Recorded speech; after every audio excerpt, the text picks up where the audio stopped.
He's always warmed up. He's always warmed up. Always warmed up.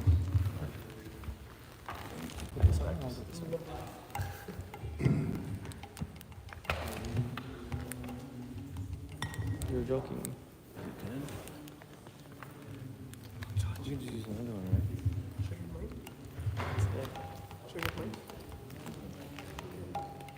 Is that on?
हो जाएगा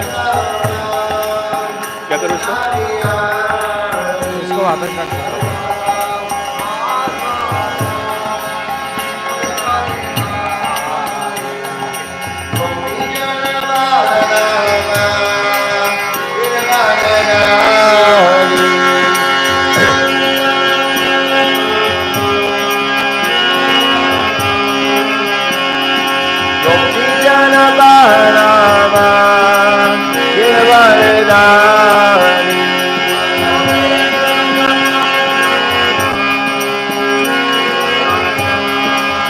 Yasodanandana Brajajanaranjana Yasodanandana Brajajanaranjana Ramuna Tera Vanajari Ramuna Tera Vanajari Jaya Radha Madhava Kunda Bihari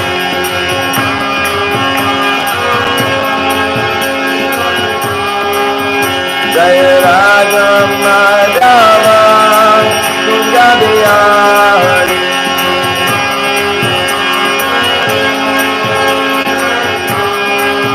Jaya Radha Madhava Kunda Bihari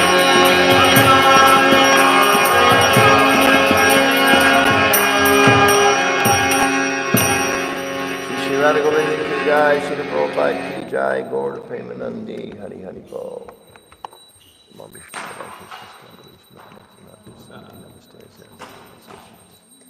I need a little help because I'm here, the harmonium is there, and the book's there. Thank you.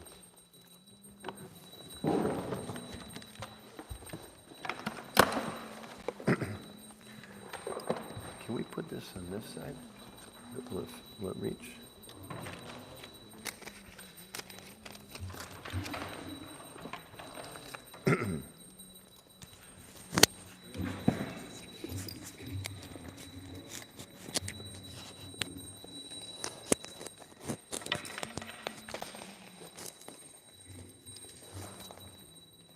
Okay there?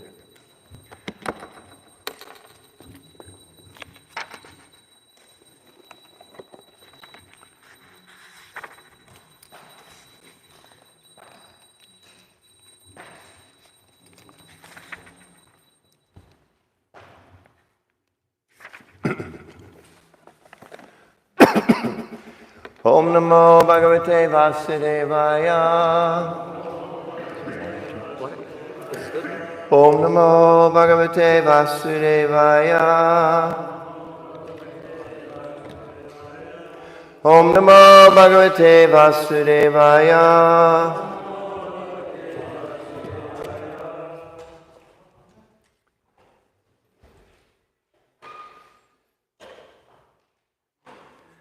Reading from Śrimad Bhāgavatam, Canto 3, Chapter 30, Description of Adverse Fruitive Activities.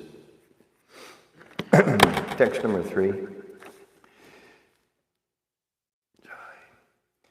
Yad udrushvasya dehasya sanubandhasta dormati Druvani manyate mohad griha chatra vasunicha yad adrud vasya dehasya sanubandhasya durmati Druvani manyate mohad griha chatra vasunicha yad arud vasudehasya sanubandhasya durmati druvani manyate mohad griha chatra vasunicha.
Anjali?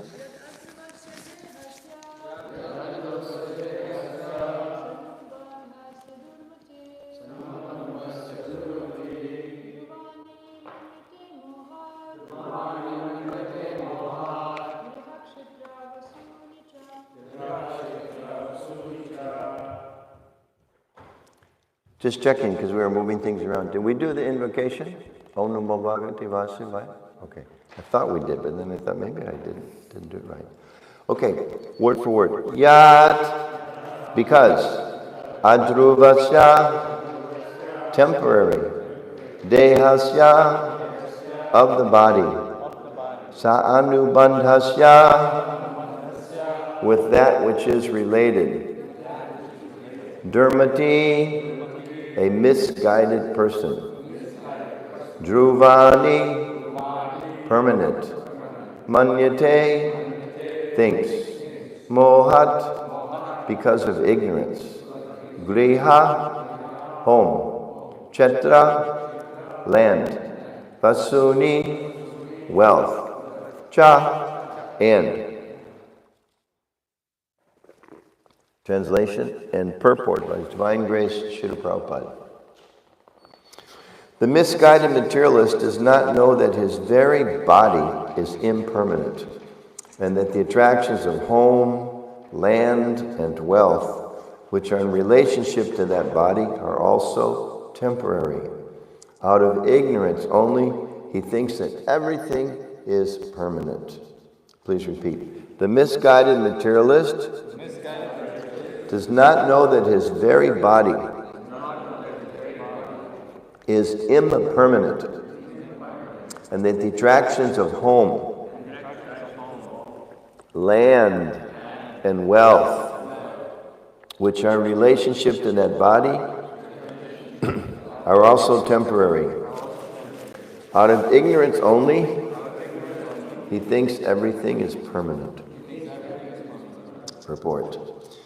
The materialist thinks that persons engaged in Krishna consciousness are crazy fellows, wasting time by chanting Hare Krishna.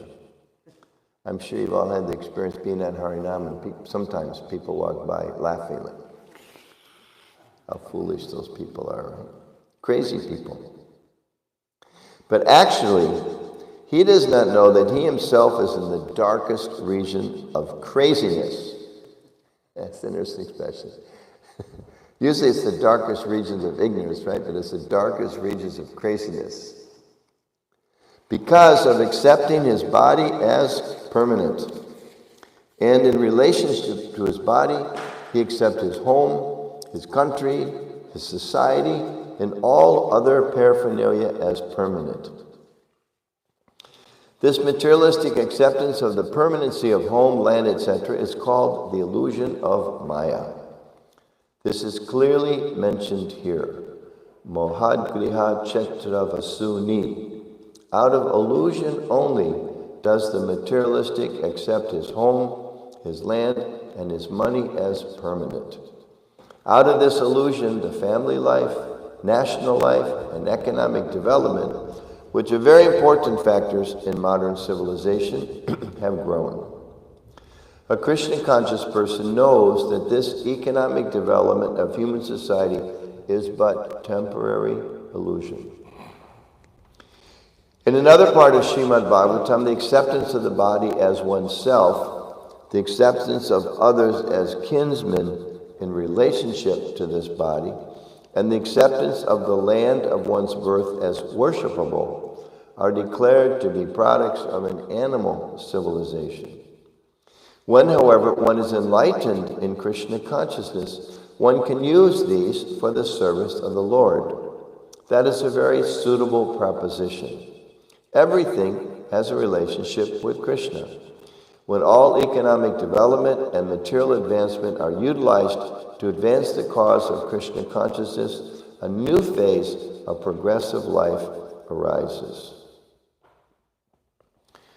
Om Gyanatamyanda Shajanan Anjana Shalakaya Chakshu Om Manitamena Tasmai Shri Gurve Namaha Shri Chaitanya Manobishtam Stapitam Yena Bhutale Svayam Rupa Kadamayam Dadati Swapanantikam Jai Shri Krishna Chaitanya Prabhu Nityananda Shri Advaita Gadadhar Srivasadi Gaur Bhaktivedanta Hare Krishna Krishna Krishna Hare Hare Hare Rama Rama Rama Hare Hare. So we're supposed to go check, right? Sounds okay now? Okay. Part of it is when there's big garlands and it ruffles. Whoever's out there when you do like this, that's makes it very disturbing background noise. So whoever's out there, I apologize for the background noise. So first, as I mentioned last night, it's nice to be here. And it's particularly inspiring to see how much enthusiasm there's in this community. It's not everywhere. It's a lot of Krishna conscious communities, but it's more visibly manifested here, and it's very inspiring. I was reminded how in the Shastra, particularly Nectar of Instruction, Upadeshamrita describes that enthusiasm is essential to make progress in spiritual life. So it's very good that we are enthusiastic. And it's very fortunate to be living in a community where there's others are enthusiastic. So we all experience sometimes, like in any kind of sports team or something, one game, so-and-so's the hero, the next game, so-and-so's the hero. So the same thing in Krishna consciousness, different days, different periods of time. Some people may kind of carry the enthusiasm more than others. We don't have to be the most enthusiastic in the room at all times. We should try, but it's very fortunate to live in a community where there's other devotees that are enthusiastic. And we're advised, too, that if we don't feel enthusiastic, we should act enthusiastically. Because the feelings, they come and go, isn't it? Just like your very best friend, sometimes you feel like punching your very best friend in the mouth. Is it? You have that feeling sometimes. But you don't act on that feeling. You act the way you're supposed to, with respect and affection and friendship and like that. Or sometimes we may feel like, not getting up in the morning. Let me just sleep 24 hours and maybe tomorrow will be better. But we don't act on that feeling because it's not good for us. We act on the proper higher intelligence, which is to get up and perform our duties and our services like that. So similarly, we may not feel enthusiastic, but we act with enthusiasm because that's good for us. So it's nice to see her devotees are enthusiastic. Sometimes I go to Mayapur every year for different meetings and things, and I always remember, same thing, some days you're more enthusiastic, some days less, but describes in the scripture, if you just clap your hands in front of the deities and all your karma goes away. So I always at least try to do that. Like, okay, even if I don't have much energy, at least let me chant or clap enthusiastically as best I can. But it's also important to remember, and then we'll get into the verse. It's also important to remember, like there's a materialistic guru, Stephen Covey, who analyzes, I think it came from him. There's there's the stretch zone, the panic zone. There's one other, I can't remember. But so we may sometimes kind of feel like this American term, a couch potato. You don't have a lot of energy, you don't want to move. But we should stretch ourselves, just like athletes, if they're working out with weights, you don't just pick up something easy, you pick up something that's a little difficult from you. But we don't go to the panic zone. Panic zone is where you push yourself so hard that it's more than a healthy growth. Comfort, thank you. There's a comfort zone, which is kind of like, yeah, everything's cool. It's okay, Who are you going to do service today? Nah, maybe tomorrow. You going to chant your japa today? I don't really feel like it. Just lay back. So stretch zone is we push ourselves a little bit. Panic zone is if we try to do too much. So we have to be a little wise.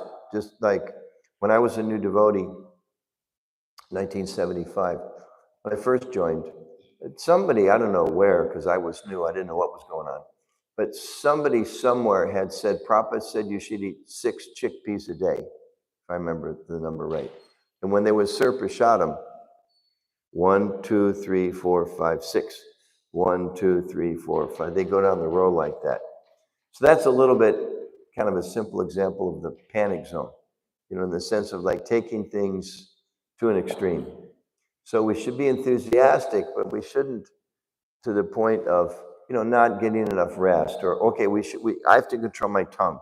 So I'm not gonna eat enough to satisfy my hunger today because I know I'm supposed to control my tongue like that. Or we hear you're supposed to chant enthusiastically. So I'm going to jump up and down, even though I broke my toe, and this is making it worse, and I'm going to have to go to the hospital later today. I'm supposed to be enthusiastic. No, that wouldn't be intelligent. So we should stretch ourselves, which I think you're all doing nicely, but we should also make sure that it's done in a reasonable way. So thank you for being so enthusiastic. And because otherwise we see sometimes people come, they're super enthusiastic, and then you don't see them again, right? Super enthusiastic. Better, it's Krishna consciousness is not like when I was a kid in school, they had 50-yard dash. That was one of the things that you did in gym class in the spring. You had to run a 50-yard dash. But everybody knows, or a 50-meter dash. If you're going to run a dash, you go all out, right? You don't hold back. But if you're going to run there was also the cross-country team.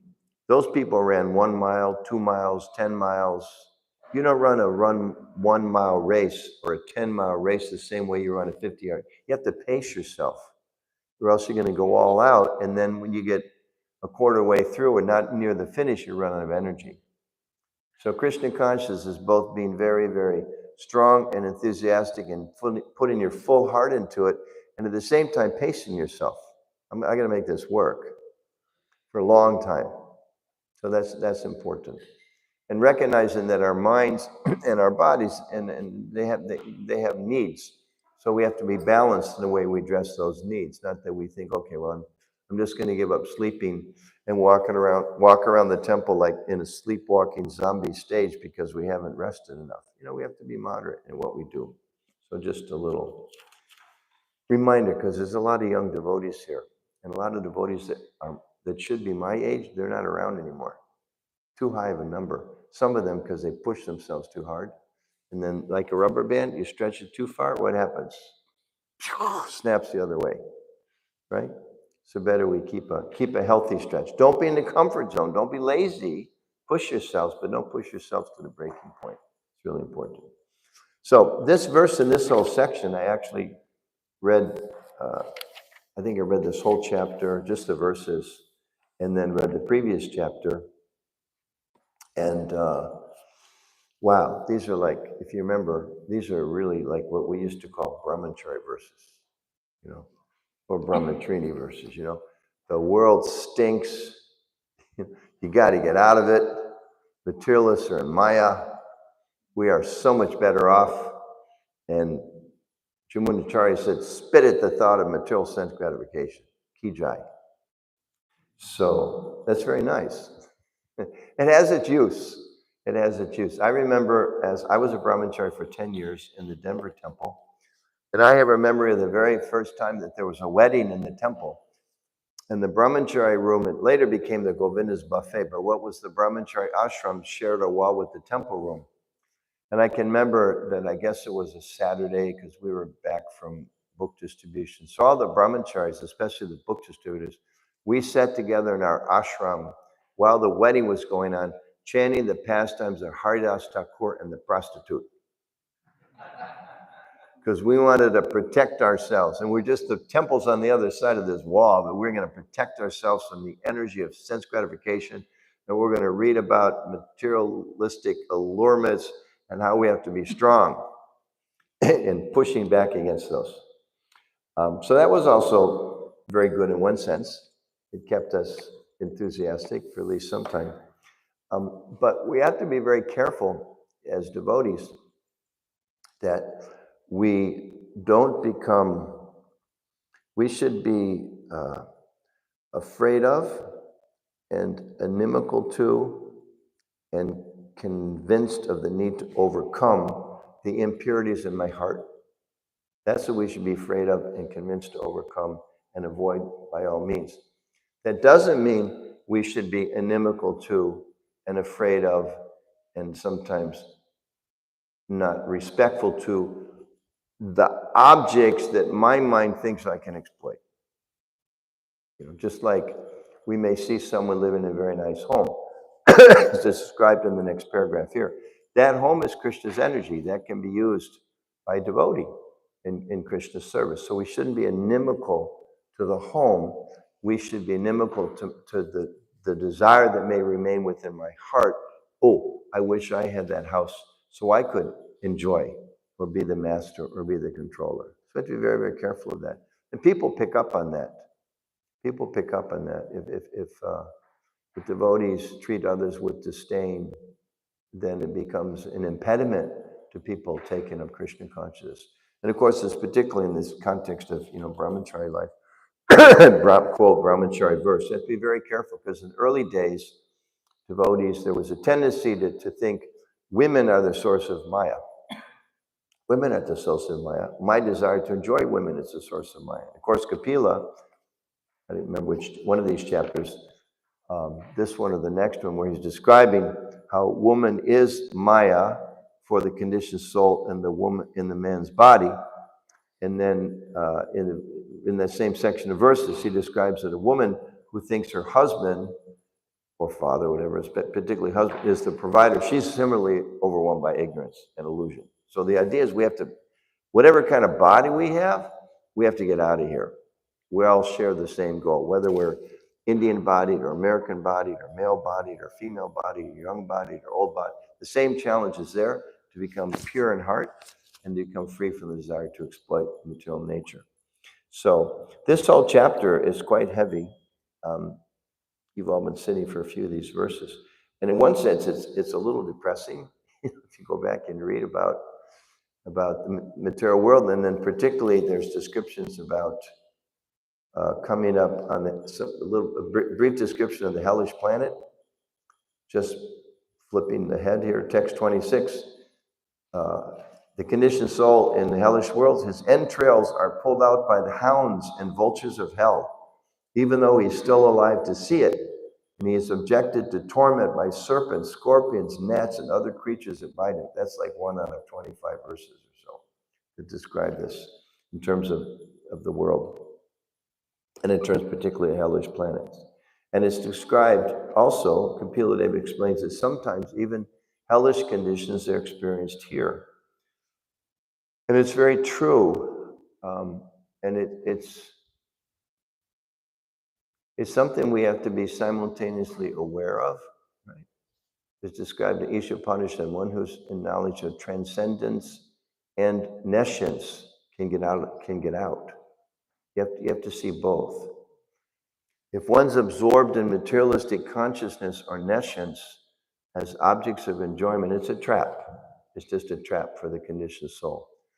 If one is absorbed in nescience simply out of a desire to avoid it, it's not sufficient, because without positive engagement, positive experience, positive source of pleasure, we're going to fall back into materialistic consciousness.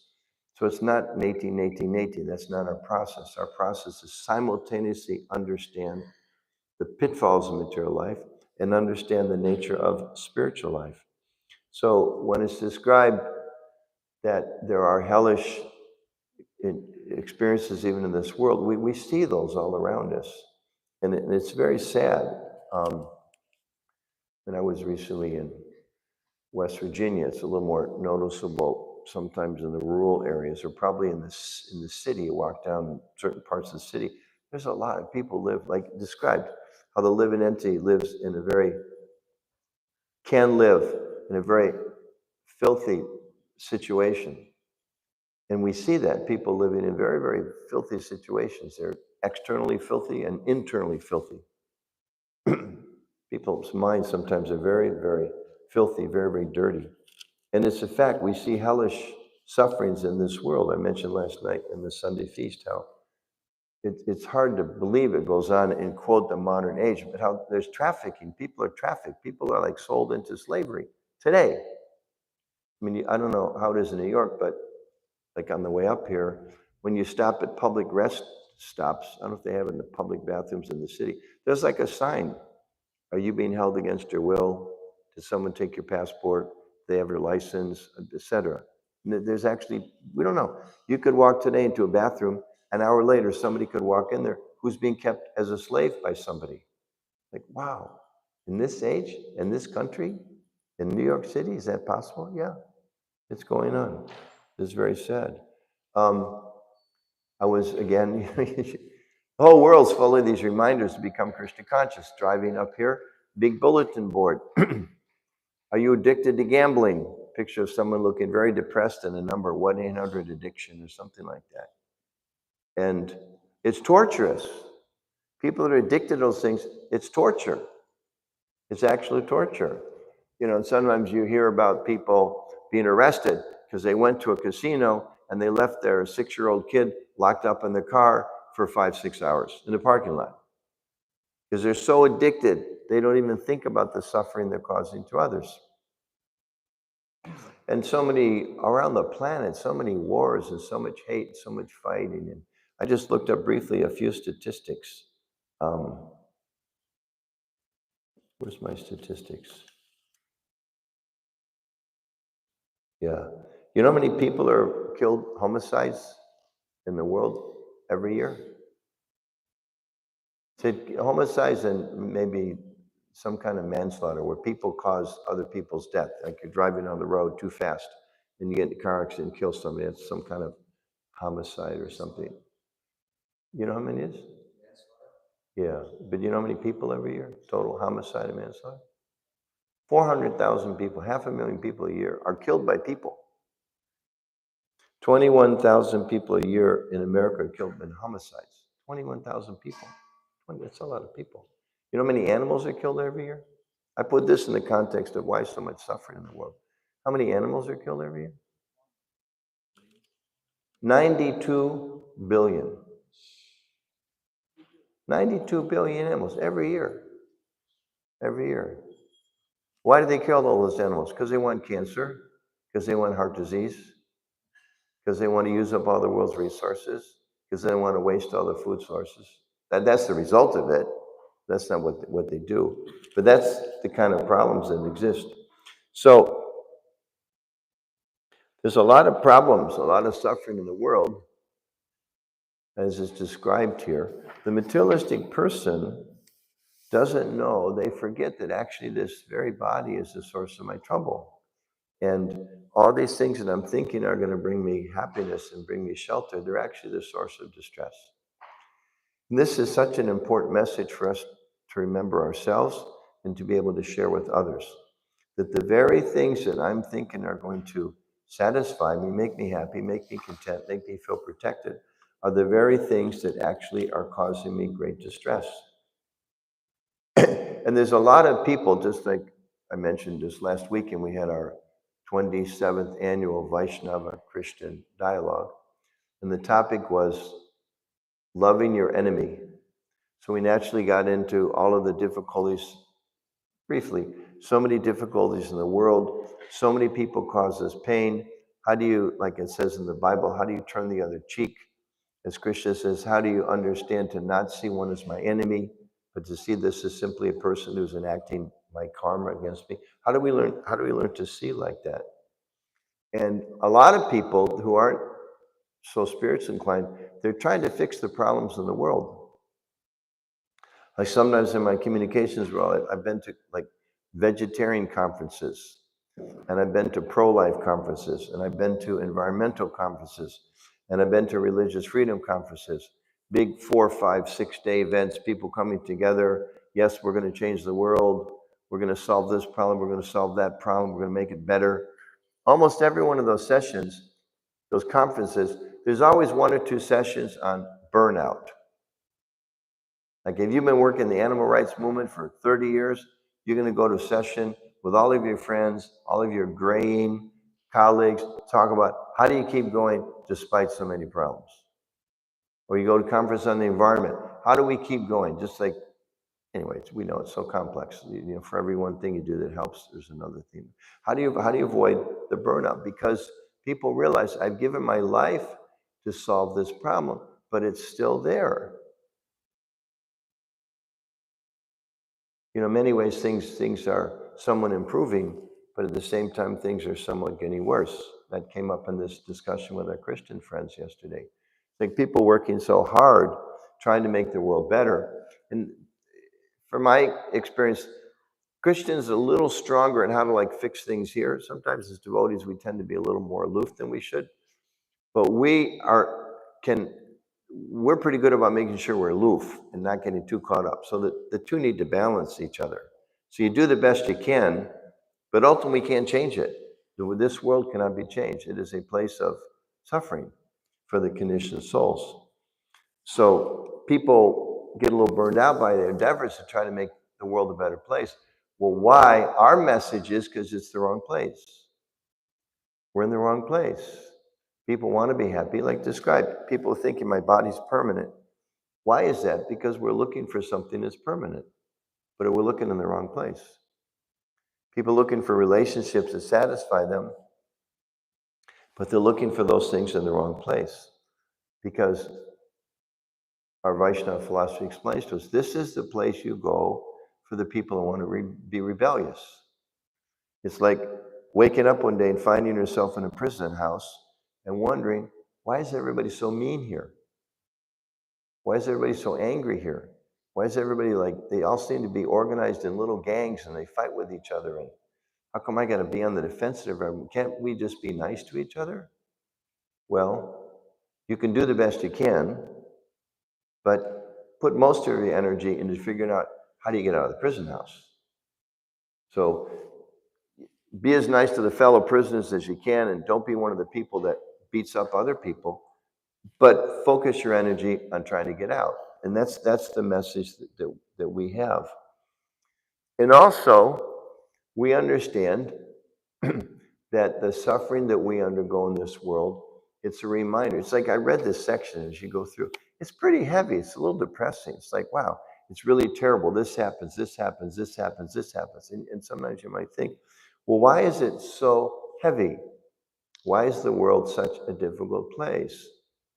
And we may feel, okay, relatively speaking, you all live in New York or I'm in DC, the weather's reasonably good, it's reasonably, there's no war right now, and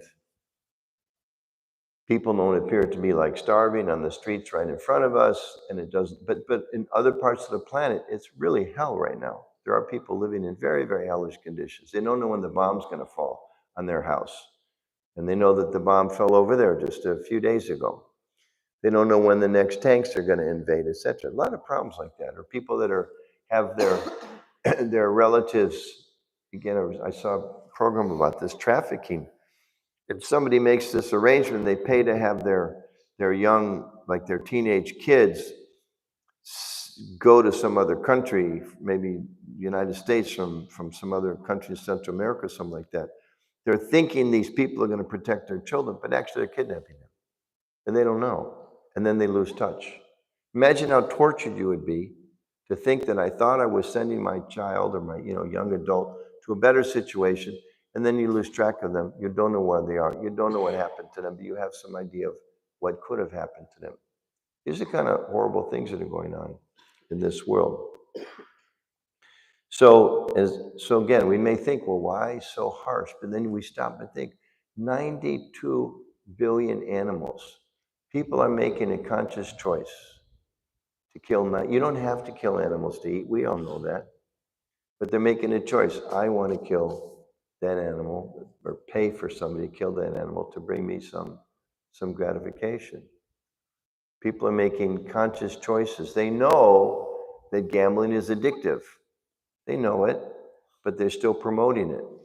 Governments, there must be a bunch of lotteries in New York, right? Now, I think almost every state has lotteries. They know it's bad for people, but they can't say no. They know it's bad, K-N-O-W, but they can't say no and no. And therefore there's results. And therefore there's karma for that. Sometimes if you think about it, 92 billion animals killed, and you think about the way those animals are killed. Like you drive by a farm, I was someplace recently, was driving, and there were cows, and I was thinking, in a field, well, this is nice. At least part of their lives, they get to be out in the sun and eat grass, and everything seems to be okay till the day they put them in the truck. A lot of animals, they live their whole lives in cages. I mean, just think about that. If somebody came here and put us in a cage that was 4 feet by 2 feet, you can barely turn around. Like they say, they raise pigs like that. They can't even turn around in the cages they're in. So I know where I was. I was in Maryland, what they call the Eastern Shore. That's where they raise a lot of chickens. A lot of there's this big company called Purdue, and they talk about, they have like pictures on the side of their trucks. Like I think they call it Purdue Farms. Buy your chicken from Purdue. There's no Purdue Farms. There's just big buildings where there's thousands of chickens put in together, and then they put them in cages. It's hellish. And those are spirit souls. There's no difference between the consciousness in that chicken and me, other than the body. So if we as human beings are doing those things to other species, what karma there must be? Sometimes you think, well, it's amazing the whole planet's not engaged in war. And of course, as Kali Yuga continues, it's going to get worse and worse and worse. So when we read these heavy descriptions of the material energy, it's important to remember why. Why is it such a nasty place? Well, it's a nasty place because we chose to come here to be the Lord. And if I'm the Lord, that means the rest of you have to serve me. So I may be a little more benevolent, or maybe not so benevolent, but I'm basically arranging your life to gratify me. I'm trying to sell you some product that maybe I know doesn't really do everything it promises, but that's okay because it makes me money. And everybody's cheating anyway, so I might as well cheat too, because the whole world's full of people that are cheating. And it just becomes this downward spiral as they're walking down Fifth Avenue or wherever they're walking. And then they see these guys jumping up and down, guys and girls, or men and women, or Vaishnavas and Vaishnavis, jumping up and down and singing. And they think, as Prabhupada says, these people are crazy because they're not spending their time pursuing all these temporary things. And then we approach people and say, actually, there's an option. And a lot of times the response is, I don't want to hear that because I'm very fixed in my mind. I know when I get the next promotion, when I get the next car, when I get the next vacation, when I buy my next company, that's the one that's going to satisfy me. And we say to them, did the last car satisfy you? Well, no. Did the last job satisfy you? Of course not, because I need the new one. They'll rationalize like that. But therefore, the Bhagavatam, Lord Kapila, he's speaking in a very heavy way. A very heavy way. I know, just like people with addictions to say, alcohol, they have these programs to try to help people, and the association is very important. But also they say that before people can enter those programs, they have to kind of really be at the bottom. Someone tries to approach someone who has an addiction to alcohol and say, you're really having an issue here. You're ruining your life and your wife's and your kids. No, I'm okay. I can handle it. The typical thing for a person who has a drinking problem. I can handle it. But when they hit bottom, when they wake up one morning like laying in their vomit, or when they almost kill themselves by driving off the side of the road, when they realized that, the police had to come and arrest them because they got so drunk, they beat up their wife and their kids and they ended up in jail. And they realized this is over. This is finished. My wife's leaving me or my husband's leaving me. Then it's like, wow, I got to change my ways. So the Bhagavatam's kind of like that in some sections. It's like, step back a little bit and realize what a mess this world is and what a mess people can get into if they're not becoming self-controlled, if they're not taking up some spiritual process. And then based on that, wake up. It's a wake-up call for people. So in this verse, it's described how the materialistic person, they think that spiritualists are crazy, but they're actually crazy because they're so much absorbed in thinking that something that's temporary can actually bring them some kind of permanent happiness. So there's a heavy condemnation in some sections of the Shastra. But it's interesting to see how Prabhupada pivots in the second half of this purport, where he describes when one is enlightened in Krishna consciousness, he can use the same things of this material world for the service of the Lord. So that's where it goes back to. We should understand somebody has a big house, great, spiritualize it. You want a car, great, have 3, but spiritualize it. You want to have a family with 10 kids, great, make them all devotees. You want to be a big, powerful person with a big company and people look up to you, great, but be an example of Krishna consciousness. Otherwise, the very same things will lead to degradation. So that's where bhakti is so beautiful, because simultaneously, there's a strong condemnation of materialistic mentality.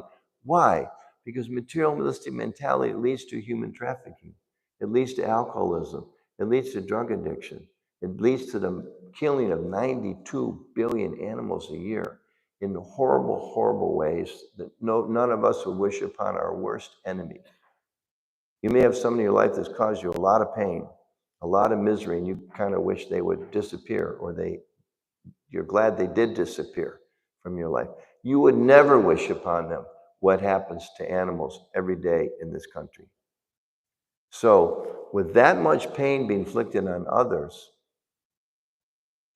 therefore it's condemned in such a heavy way. Don't slip into this materialistic mentality, because it can lead to such horrible, self-destructive, heavy word, demonic or evil behaviors. And we see it happening all around us. That's why it's so scary. And at the same, so it's like a very dark, dark picture. I was, where was I? It's devotee's excuse for watching movies, right? I was on an airplane, and the guy across the row was watching, I think it was the preamble for the Batman series, because I saw the headline was Joker. So I'm thinking it was and I'm just like trying to like keep my, but every time you look up, there's some other dark scene, just like more degraded. And I was just thinking, this is like, and I wasn't watching it. You just glanced up for 30 seconds, like, oh, and this man's absorbing this stuff for like an hour and a half. And you think, how can your mind be peaceful after watching these kind of things? And that's what people fill their brains with. And then along the street comes the Hare Krishnas dancing and chanting and singing, and they think you guys are crazy. Don't you realize the world's just a dark place and you got to like cheat better than anybody else to get ahead? And we're like, no, you don't. You can actually be happy. You can actually have a house, and it can be a source of pleasure because you offer it to Krishna.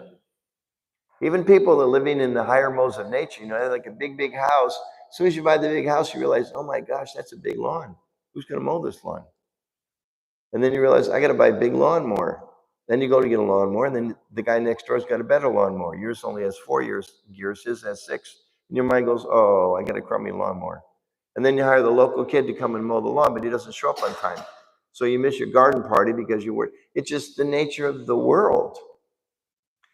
Why? Because it's all meant to bring us back to this reminder. This is not our home.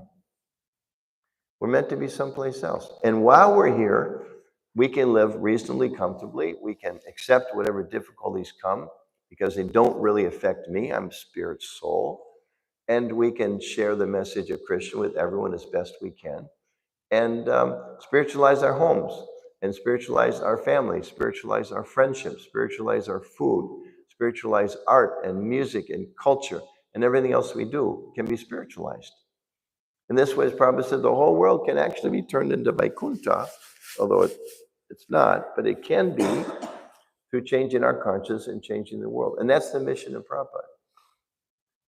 Prabhupada came one person to this city 50 some years ago, 58 now, I guess. And just by that one person's endeavor, so millions of people's lives were changed.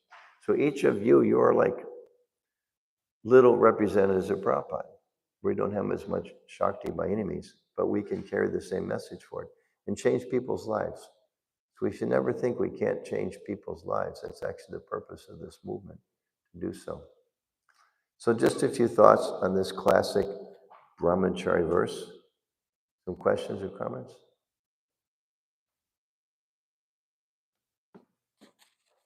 What would they do? In the beginning of the class, we were speaking about the beginning of the class, you were speaking about stress zones or stretch zone or comfort zone and comfort, stretch, and panic. And panic. Yeah. And then you were mentioning how you wish that some of your partners from your time were still around, and that maybe some of them were too much always in the panic zone, and then that caused problems. I was wondering maybe you could help us know how to maintain more and give us more advice in that regard. More advice on how to stay in the stretch zone? Yeah, how to not be in the panic mode, how not to be in the comfort zone, things you've seen, patterns you've seen. Well, first thing is be humble and to realize that, I don't know everything and I need help. And therefore, to be very open. When we read the Shastra, to change our mindset, to make sure when we read it, we're not thinking, I hope Vishnu is listening to this purport. I hope Peter hears this one. I hope Radha Dasi hears this, because that's all about her. We should be thinking, what's Prabhupada telling me? When he talks about, the need to become detached or materialistic people like this, we shouldn't be thinking, yeah, all those, I don't like to use the word, garbage, all those people out there, It's like, no, I'm that materialistic person. So that's one thing. So the message comes in. A second thing is, as I mentioned briefly, keep in mind that Krishna consciousness really is for the long haul. It's not about, showing off how renounced we are or trying to be, the best devotee for a short period of time.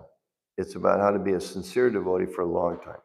That's what really counts. Don't worry about being the best devotee. Try to be a sincere devotee. And then being open to understanding that there's many varieties of practice in Krishna consciousness. Like, say, Ambarish Prabhu, the original Ambarish, Prabhupada's disciple Ambarish. He was a very, very wealthy person. And, I don't know what kind of car he drives or whatever. I mean, he's relatively humble compared to what he could be doing. But a lot of opulence. And if I think, oh, look, well, why is he driving a new car? He shouldn't drive a new car. Devotee is supposed to be renounced. Well, here's a person who's given away, I don't know, 50 plus million, maybe twice that to Prabhupada. He could have used for so many things. He could have had 20 cars, but maybe he's got 2 new ones instead of 20 new ones. So different people in different statuses, stages of life, different situations. Renunciation means different things to different people. So keeping that in mind, that there's principles that are being taught. How do I apply them to myself and not artificially compare myself to other people? You can say, like, there's always somebody that can sleep a little less than I can. There's always somebody that can eat a little bit. They're more self-controlled in what they eat than I can. There's always somebody who can work a little harder than I can. There's always somebody who can sell more books than I can or chant more hours than I can. So I should be inspired by them to do a little bit better, but not fall into some kind of artificial competition where I measure myself, and if I fall short, I burn out or I push myself out the door. And then the main simple thing is talk to others and get advice from others. Bro, how am I doing? I'll give you a very simple example, if I can.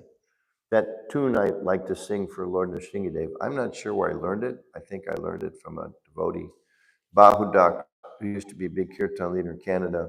His daughter was studying in Colorado. I think I learned it from her. She knew a lot of it. So I like that tune, but it's a lot, devotees haven't heard it much. It's a little harder. People don't know it. But like I was in New Vrindavan the other day, and Malati Prabhu came to me and said, I so much like when you chant that tune. So when I sit down and go to chant that tune, I can remember, well, I know she liked it, so I guess it's okay. Where's my thank you? Whereas my mind's telling me, what are you singing this tune for? Nobody knows this tune. You're just trying to show off, blah, blah, whatever garbage happens to be spouting out that morning. But then I think, no, Malati likes that tune. So in the same way, I mean, the mind described as our enemy. The mind's always trying to tell you, one way or the other. 1 minute you're the smartest devotee in the world, the next minute you're the stupidest. 1 minute you're the best, the next day you're the worst. One day you're working really hard, the next day you're a lazy bum. I mean, at least that's the range of things my mind tells me. But you have to remember, one time a devotee said to Prabhupada, I'm the most fallen, on and on and on. This Prabhupada stopped. He said, no, you're not the most anything. Why be so puffed up to think you're the most fallen? That's kind of a long, contorted answer, but did that help a little bit? Yeah. The main thing is to remember, we're going to get out of here by Krishna's mercy. That's our philosophy. We have to hold on to the lotus feet of the devotees and the deities and the guru and the founder Charya and the Shastra. But by their grace, they're going to lift us out of here. I just got to hold on. Oh, that's my alarm telling me I have a meeting. Okay, one more question. My question was... And don't give up. Don't ever, just in answering your question. Yeah, don't give up. Please pray for us. Yeah, we all have to pray for each other. True. So as you were mentioning, the 92 billion animals are killed every year.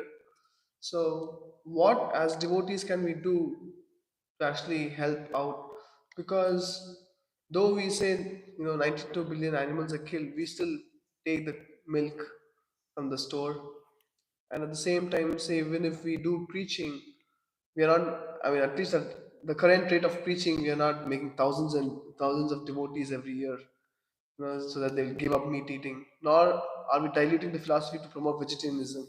So how can we actually help out in this regard? How can we help the animals basically. So I'm not catching the end. How can we help The animals. the animals? Well, first of all, you're doing a major contribution. You're not eating any of them. And second of all, every time someone walks in here and tastes prasadam, they get more and more convinced that they don't need to do that either. And, I mean, in a practical way, some places, we partner with other organizations that are promoting that. We should try our best to do massive prasadam distribution. Because, I mean, I wasn't raised in a vegetarian family. I mean, it's my bad karma. I didn't become a vegetarian until I was 20 years of age, you know? But people get a higher taste and they don't know. A lot of people still think you can't be healthy if you're vegetarian. There's still that kind of ignorance out there. And a lot of people, when you say vegetarian, they think, okay, it's like frozen peas and carrots. Yuck. Who can eat that? Right? Like you see like a vegetarian meal on an airplane or something. It's like, that's ridiculous. That's not vegetarian. Where's the where's the lasagna? Where's the sabjis? Where's the halava? Where's this, where's the kheer? Where's the pizza? Right? All those kind of things. So, I mean, that's the beautiful thing about Krishna consciousness, because we could sit here and say, what are we doing to help? So many elephants are killed every year, and so many fish are killed every year, and so many other animals are killed every year. And there's so much abuse of women. There's so much child abuse. We've also had issues with, which we are doing our best to be attentive to. There's so much exploitation. You can get really depressed. I mean, you can get really depressed. I mean, how many people got killed in New York yesterday? I don't know, but I'm sure a few. So it's pretty depressing. So we can choose one of those things to try to fix it, but then what about the rest of it? Or as Prabhupada says, we go to the root cause. So we know what the root cause is, and we see this in ourselves. The root cause is my desire to exploit others. And that's the same disease that's there in everybody else. So let me purify myself, and let me try to purify others. And gradually the world will change. I mean, 50 years ago, outside of India, nobody had ever heard of Krishna. A few. Basically nobody. You didn't walk down the street in New York and see people chanting Hare Krishna. There was nobody distributing, 1 or 2 million plates of prasadam to the kids in India. There was no guys running around with orange robes and shaved heads and distributing Bhagavad Gitas and tell me there's another way of living. So it's already quite phenomenal what's been achieved, but we're just scratching the surface. So figure out where we, each of us can make a difference and apply yourself to that. And it's Lord Chaitanya's plan. So we just have to, it's like Krishna and Arjuna. Krishna had a plan. You just become an instrument.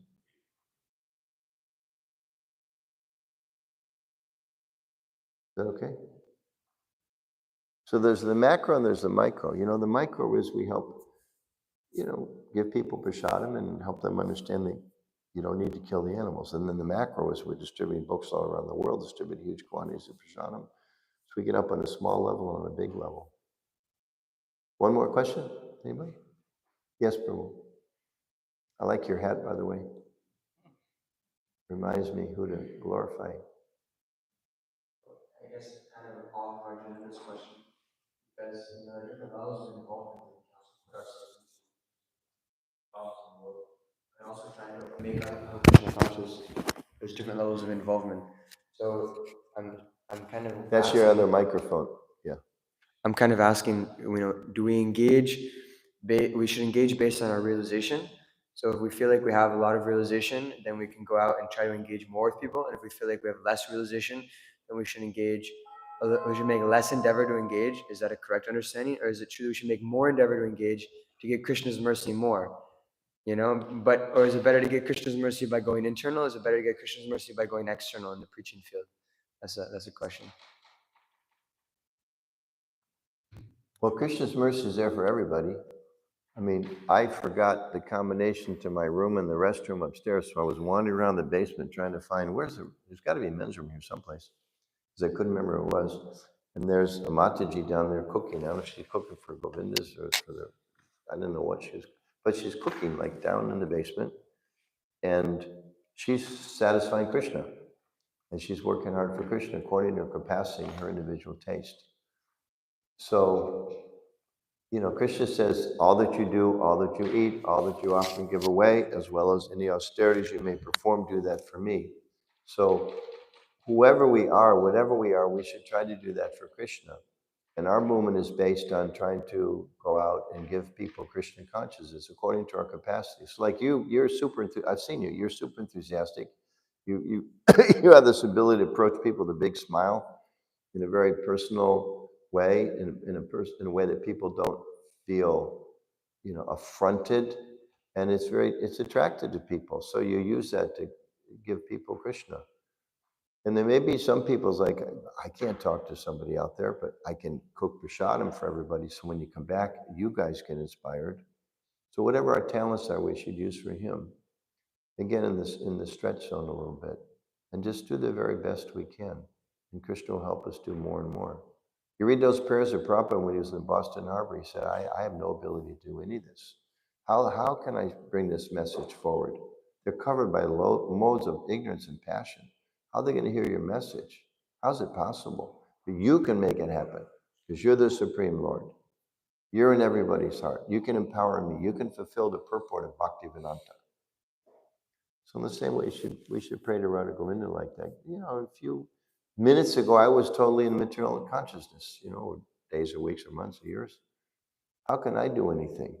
How can I do anything? I can't do anything. But because of Krishna, Krishna uses it. Krishna empowers us. Krishna's purifying us. I mean, Prabhupada, I end with this. Prabhupada gave this nice example. He was talking about it. It's Ram Navami tomorrow, right? Prabhupada was talking about Lord Ramachandra and how he brought all the monkey soldiers and they went into Lanka and they defeated Ravan. And Prabhupada said, in the same way, Lord Chaitanya sent me across the ocean. And he looked at devotees and he said something like this. He said, and just see how the army has come. So it sounded like Hanuman, he's got all the monkeys. So we're Prabhupada's monkeys. We're very happy to be Prabhupada's monkeys. Just like when Prabhupada first went to India, he brought his dancing white elephants. The devotees were ecstatic. We're going to be Prabhupada's dancing white elephants. So we may be, or we are, incompetent in so many ways, but by the grace of Krishna, even though Kali Yuga is so difficult, he's holding us up, and by the grace of Krishna, we can share the message. And by the grace of Krishna, we realize how fortunate we are, which makes us even more inspired to share the message, even though some people won't like it. They won't like it the first time. Maybe they don't like it this day, but they will like it in the future, and they will appreciate it in the future. Some of those same people used to walk by and say, no, no, no, no, no. When did they stop at the airport? I've seen you guys out here for years. What's that book about? Right? So they say, I never wanted to read that book, but my wife just left me, my husband just left me, my mother just died, this, that, blah, blah, blah. I opened the book, oh my gosh, what a powerful message. Can you tell me more about it? You can put time in your day. If you put like a time, how much time you spend in external activities, how much time you spend in external activities. Well, we should spend 24 hours a day in Christian conscious activities. I mean, if you're devotee, what are you sleeping for? You're sleeping for Krishna. You go to bed at night, you pay obeisances. You wake up in the morning, you pay obeisances. That's not external. It's for Krishna. You're eating for Krishna. You're sleeping for Krishna. You take a shower because you got to be clean to see the deities. That's for Krishna. So when we become purified, there's no external. If you're a householder, you guys have a lot of brahmacharis here, but if you're a householder, you take your kid to the park and you throw the football for Krishna. You maintain your house for Krishna. You go to work for Krishna. You give a donation for Krishna. You brush your teeth for Krishna. You wear your orange hat that says Hare Krishna for Krishna. You don't wear it because you're showing off, because nobody else has that hat. You're really proud because you have that hat. You wear that hat because you like to wear it for Krishna. Is that okay? And eventually, Bhaktivinoda Thakur said that life is there's like a train track. There's materialistic things we need to do, and then there's spiritual things. But he said if you look off in the distance, those two tracks become one. So that's our goal, to do everything for Krishna. No separation, everything for Krishna. But again, that's why bhakti is so beautiful. You don't have to give anything up. You just add Krishna. It's not like you become a devotee, you renounce your body, okay, I'm not going to brush my teeth. No, you brush your teeth, but you keep your teeth clean for Krishna. And there's some very nice devotee dentists in the world too. I know at least 3. Okay, we'll stop there. Thank you. Srila Prabhupada ki jai.